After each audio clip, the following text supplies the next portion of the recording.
Assalamualaikum warahmatullahi wabarakatuh. Halo semuanya, selamat datang di YouTube channel aku. Perkenalkan, aku Siti Sarah dengan NIM C1D1230003 dari Prodi Bisnis Digital Universitas Jambi. Di video kali ini kita akan bahas yaitu manajemen risiko cyber atau Cyber Security Risk Management. Buat kalian yang penasaran gimana cara perusahaan melindungi data dan sistem keamanan mereka dari ancaman cyber. Oke, mari kita lanjut ke pembahasannya. Definisi dan pentingnya manajemen risiko cyber. Nah, manajemen risiko cyber atau Cyber Security Risk Management itu kayak payung pelindung buat semua data dan sistem digital kita dari ancaman dunia maya yang makin hari makin canggih. Di era digital ini, hampir semua bisnis dan organisasi bergantung pada teknologi. Jadi, risiko serangan cyber itu nyata. Kita nggak cuma ngomongin soal data yang dicuri atau sistem yang diretas, tapi juga potensi kerugian finansial, gangguan operasional, dan kerusakan reputasi yang bisa bikin perusahaan bangkrut. Pentingnya manajemen risiko cyber bisa dilihat dari beberapa sudut pandang. Yang pertama ada keberlangsungan bisnis. Serangan cyber bisa dilumpuhkan melalui operasional perusahaan, bikin pelanggan nggak bisa akses layanan dan akhirnya bisnis berhenti total. Dengan manajemen risiko yang baik, kita bisa meminimalisir dampak serangan dan memastikan bisnis tetap berjalan. Yang kedua, ada kepercayaan pelanggan. Data pelanggan adalah aset yang berharga, dan kalau sampai bocor, kepercayaan pelanggan bisa hilang. Manajemen risiko bisa membantu melindungi data pelanggan dan menjaga reputasi perusahaan. Nah, yang ketiga, ada kepatuhan hukum. Banyak regulasi yang mengharuskan perusahaan melindungi data pelanggan. Misalnya, GDPR. Dengan manajemen risiko cyber yang baik, perusahaan bisa mematuhi regulasi dan menghindari denda yang besar. Nah, yang keempat, efisien biaya. Lebih baik mencegah daripada mengobati. Investasi dalam manajemen risiko cyber bisa jauh lebih murah daripada biaya yang harus dikeluarkan kalau terjadi serangan. Kalau kita bandingkan dengan jenis risiko lain, ada 3 yang utama. Yang pertama ada risiko operasional.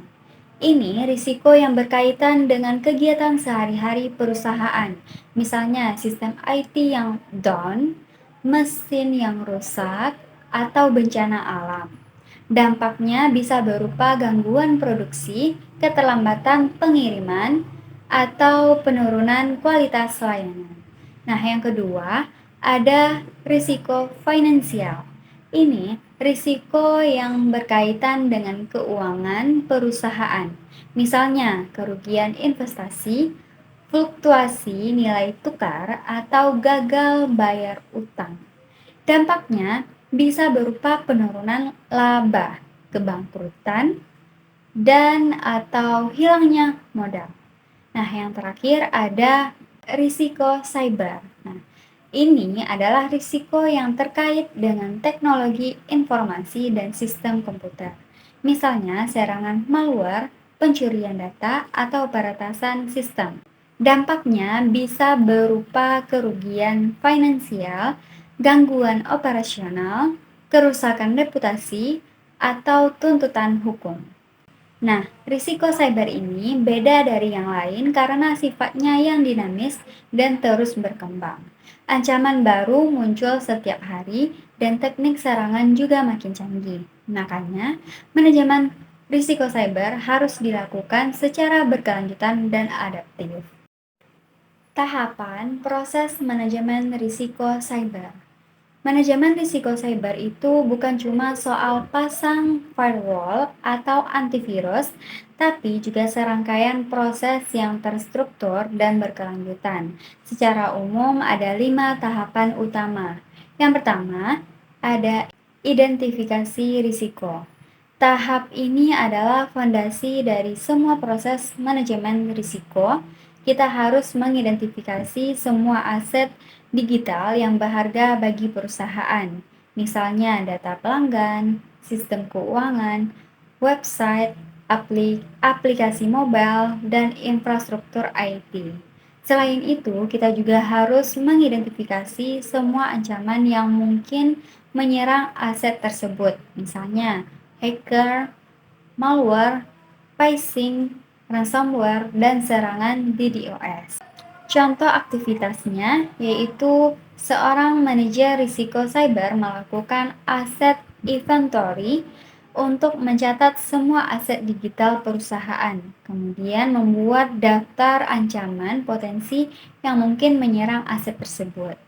Nah, selanjutnya ada penilaian risiko.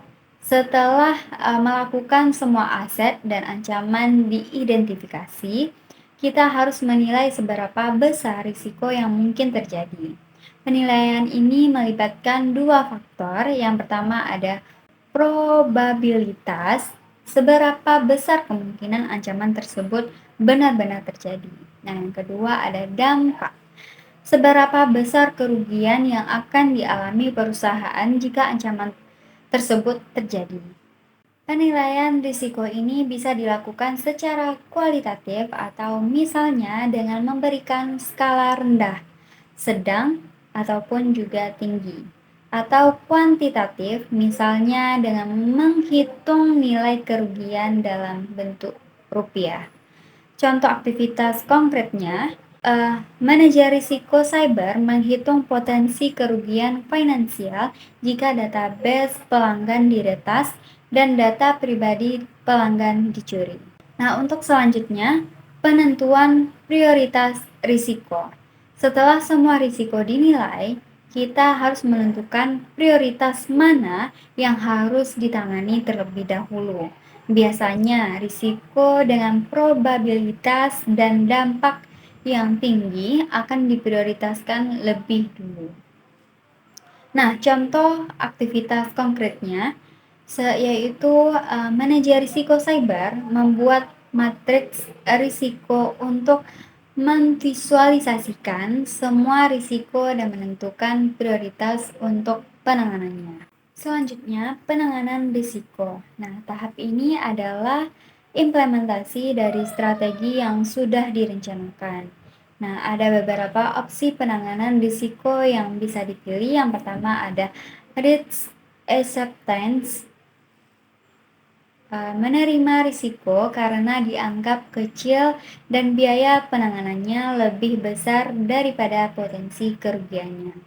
Yang kedua ada risk avoidance, menghindari risiko dengan cara menghentikan aktivitas yang berpotensi menimbulkan risiko tersebut. Selanjutnya ada risk mitigation, yaitu mengurangi risiko dengan cara menerapkan kontrol keamanan. Misalnya firewall, enkripsi data, atau pelatihan dari karyawan. Selanjutnya ada risk transfer, memindahkan risiko ke pihak lain, misalnya dengan membeli asuransi cyber atau menggunakan layanan cloud yang lebih aman. Nah, untuk contoh aktivitas konkretnya, manajer risiko cyber mengimplementasikan firewall untuk meningkatkan atau melindungi jaringan perusahaan dari serangan hacker, serta memberikan pelatihan keamanan kepada karyawan untuk meningkatkan kesadaran mereka tentang ancaman phishing. Selanjutnya ada pemantauan dan evaluasi. Nah, proses ini melakukan manajemen risiko cyber nggak berhenti setelah semua strategi diimplementasikan. Kita harus terus memantau dan mengevaluasi efektivitas kontrol keamanan yang sudah diterapkan. Selain itu, kita juga harus tetap memantau perkembangan ancaman baru dan menyesuaikan strategi kita sesuai dengan kebutuhan tadi. Contoh aktivitas konkretnya, manajer risiko cyber secara rutin melakukan audit keamanan penetration testing dan vulnerability assessment untuk memastikan semua sistem dan aplikasi perusahaan aman dari serangan. Selanjutnya, identifikasi aset, ancaman, dan kerentanan.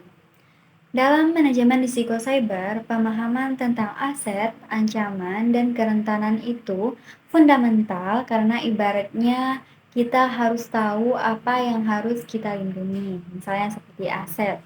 Terus siapa yang mau menyerang seperti ancaman, dan di mana celahnya seperti kerentanan. Nah, yang pertama ada aset. Segala sesuatu yang berharga bagi perusahaan dan perlu dilindungi karena aset ini bisa berupa fisik, misalnya server, komputer, ataupun laptop. Atau juga non-fisik, misalnya data pelanggan, informasi rahasia, merek dagang, dan lain sebagainya. Semakin berharga suatu aset, maka semakin besar upaya yang perlu dilakukan untuk melindunginya. Nah, dari segi ancaman atau threat, segala sesuatu yang berpotensi merusak atau mencuri aset perusahaan, ancaman ini bisa berasal dari luar, misalnya dari hacker, kompetitor, ataupun juga dari negara asing. Atau juga dari dalam, misalnya karyawan yang tidak sengaja menghapus data penting. Nah, untuk kerentanan atau vulnerability, kelemahan dalam sistem atau aplikasi yang bisa dimanfaatkan oleh ancaman untuk menyerang aset perusahaan. Kerentanan ini bisa berupa bug software, konfigurasi yang salah, atau kurangnya kontrol keamanan. Dalam konteks e-commerce, contohnya aset atau data kartu kredit pelanggan, database produk, website toko online, dan aplikasi mobile. Nah, dari segi ancaman, yaitu serangan SQL injection, serangan DDoS, pencurian identitas, malware, phishing, dan lain sebagainya. Nah, untuk dari segi kerentanan, password admin yang lemah, terus software yang belum diupdate, jaringan tanpa enkripsi, dan sistem autentikasi yang tidak aman. Selanjutnya, strategi penanganan risiko.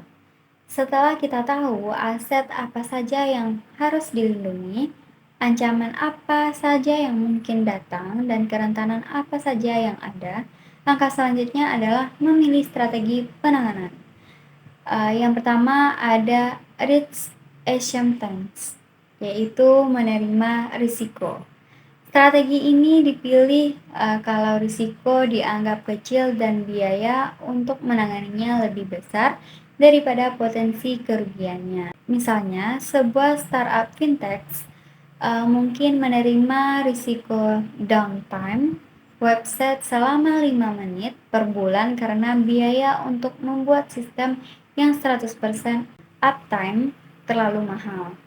Yang kedua ada risk avoidance atau menghindari risiko.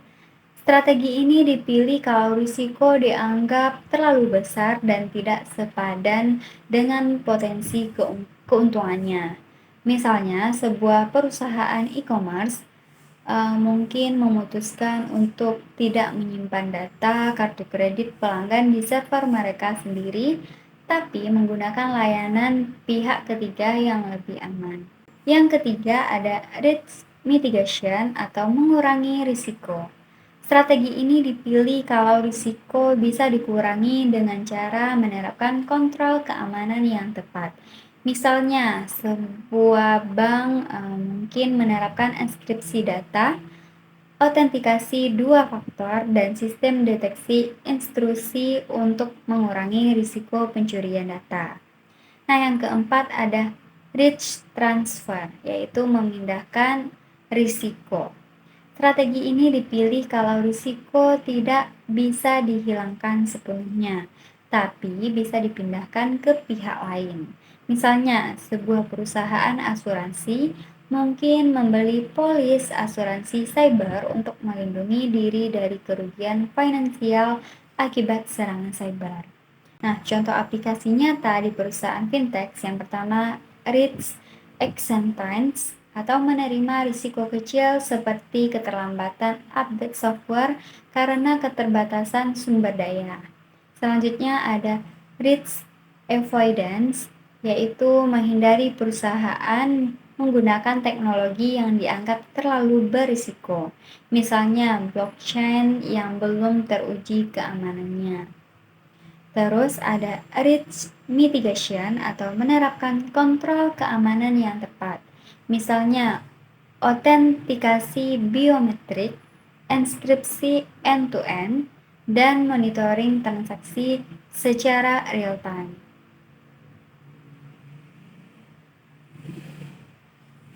Selanjutnya ada risk transfer, yaitu membeli asuransi cyber yang melindungi diri dari kerugian akibat serangan cyber. Nah, itulah tadi penjelasan tentang manajemen risiko cyber, mulai dari definisi, tahapan proses, sampai strategi penanganannya. Semoga penjelasan ini bisa membantu teman-teman lebih paham kenapa cyber security itu penting, terus apalagi buat bisnis di era digital sekarang. Mungkin segitu dulu pembahasannya dari aku. Atas banyak salah dan kekurangannya mohon dimaafkan, saya akhiri. Assalamualaikum warahmatullahi wabarakatuh.